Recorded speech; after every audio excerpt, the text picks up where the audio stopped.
Hello, my dear friends. My name is Harold, and welcome to the Sanctum. In this particular video, I'm going to talk a little bit more about the number three and the symbolism of the number three. So, we are continuing on with the latest series on number symbolism, and the next one is the number three. So, the number three is an interesting number because we now get the triplicity. So I spoke about unity and then duality, and now we get the triplicity. So when we have 3 points, we now have our first plane of reality, and the simplest shape is, of course, the triangle. So the triangle has 3 points, and the number 3 can be related to all of those triplicities in our life. So one of the most common, Trinity or triplicity, is of course the Father, the Son, and the Holy Spirit. But this can also be corresponding to body, mind, and spirit. Now in alchemy, you might say that this is salt, sulfur, and mercury, which are known as the 3 primes or the tria prima. So this element of triplicity is there in everything in existence that we can think of. So in the yogic tradition, very similarly to the alchemical tradition of salt, sulfur, mercury, which is similar to the body, the essence, and the spirit itself, in yoga, this is described as being rajas, tamas, and sattvas, or the 3 gunas. I made an entire video about this some time ago. You can find it on my channel, and perhaps I'll even leave a link up here. And these are 3 attributes or 3 qualities that are present in everything. So I've described it as rajas being, which is similar to sulfur in the alchemical tradition, being that very effervescent active principle that is very energetic and active. Salt being similar to tamas, which is similar to the body, which is that aspect that is simply form and inert in nature. And then there is the mercury or the sattvas, which is the connecting force between the two. The sattvas is the pure awareness and alertness that's there within our essence. So this triplicity is there within us. It's also there in every single thing that we experience in our lives.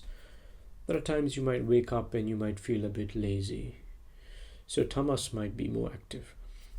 Other days you might wake up and you might be a bit too hyper, you're running around, you're excited. You might be more rajas. Other days you might be very present and here and focused and just alert and calm. You might be very sattvas. So this triplicity is there in every single thing. This is also expressed in the triplicity that's there in astrology, the zodiac signs. Each out of the 12, these 12 zodiac signs, the 4 elements, the fire signs, the air signs, the earth signs, and the water signs, can be split into cardinal, mutable, or fixed. So these 3 signs is another triplicity, and corresponds quite well with the 3 gunas or the 3 alchemical principles that I've just stated: salt, sulfur, and mercury as well. And everything in existence can be boiled down to this triplicity. Okay, so although it's seen as something separate, mind, body, and spirit, in a more non-dual union awareness, which is going back to what I was saying, we're trying to bring this back to the one, the unity. So we're trying to unite this split of seeing the body as separate, the mind as separate, and the spirit as separate. We're trying to bring it all into this state of unity and non-duality, to see everything as one thing. Some would say, no, the mind is different from the body. But in a non-dual way of thinking about it, well, at what point does the body become the mind and the mind become the body? For some people, you can say they're two separate things. But if you really look at it, it's just one consistent flow, same as spirit and matter. You could say matter is simply the densest form of manifestation of spirit, and spirit is the subtlest manifestation, a non-physical manifestation of matter. So at one point does matter become spirit and spirit become matter. It's one in the same thing, in a non-dual way of perceiving it.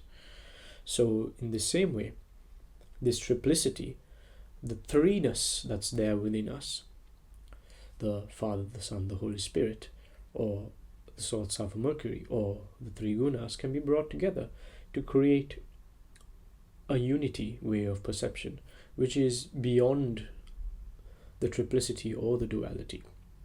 So this is a technique that we can now do. The previous video I spoke about two, and how to bring the polarities together. Now we're trying to bring the triplicity together. You can start by simply sitting in a meditative posture, either in the pharaonic posture like this, or you can sit down in a cross-legged form, and you want to close your eyes and imagine that you're seated on the center of a triangle. So the point is in front of you and you're seated in the center of a triangle. So a triangle like this, and you're right there in the middle. So the triangle is around you. You're in the center of the triangle. You're like the fourth point of a pyramid in the center of a triangle. And in front of you, you see a golden ball of light in the front point of the triangle. Then on the right point, you see a white ball at that point behind you over here. And on the other side, you got a black ball at the other point. So this ball is like a ball of energy, and these represent the polarities and the triplicity.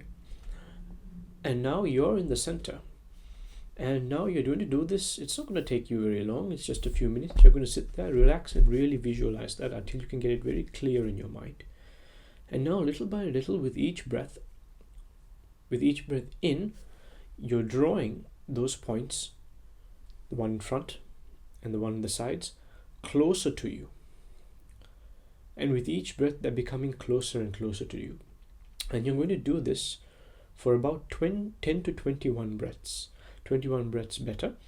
And you're drawing it until all three come together in you as one. And you're imagining all three come together, and there's a purple ball present inside of you, right? And then the purple ball begins to be stretched upwards and downwards, filling your entire body with this light. So this is a practice to give rise to that non-dual state of awareness. And then once you've done this, go about your life. If you do this every day, it'll become easier and easier to tap into this non-dual state of awareness, going beyond the triplicity, where we see things as two in twos and threes and fours and beyond, in this case in threes, so that we can come back to that which is one. So let me know how that practice goes and the experiences that you have. I hope this makes sense. Thank you, take care, and I shall see you very soon.